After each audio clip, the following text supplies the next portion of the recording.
Commençons par l'auteur du HTML. Le HTML a pour auteur principal l'anglais Tim Berners-Lee, qui était un chercheur du Centre européen de recherche nucléaire qui est basé à Genève.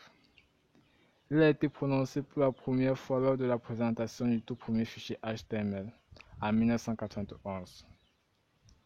À cette époque, il était non standard et ne comptait que quelques balises de base qui permettaient de créer des titres, des paragraphes, des listes et quelques hyperliens. Le HTML étant non standard, il existait une incompatibilité du langage entre les navigateurs. Pour tenter de résoudre ce problème et de mettre de l'ordre à cela, le W3C fut fondé par Tim Berners-Lee en 1994. En mars 1995, le W3C annonce le HTML2 qui est l'évolution du HTML. On leur reproche de ne pas se soucier de l'apparence des pages web et de trop se concentrer sur la structure du document. Le W3C publie en 1997 le HTML4.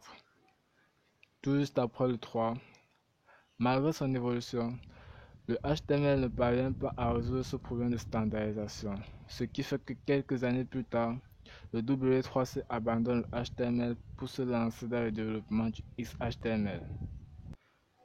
Le XHTML est une variante plus stricte du langage qui se concentre sur l'aspect de structuration du document.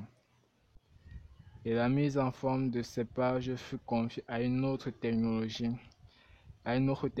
émergente qui est le CSS. Les années passent et les besoins des internautes évoluent rapidement. C'est l'époque du plugin.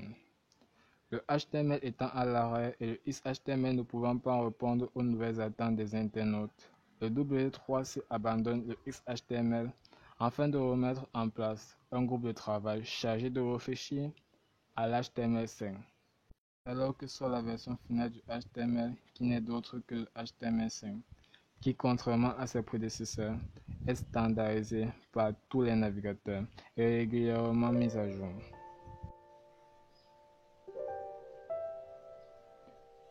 Le chapitre touchant à sa fin, nous pouvons retenir de tout ce que nous avons eu à voir que le HTML a été conçu pour pouvoir créer des pages web de différentes natures qui seront lues par des navigateurs. C'est la fin de ce chapitre et j'espère que vous a plu et on se retrouve pour le chapitre suivant.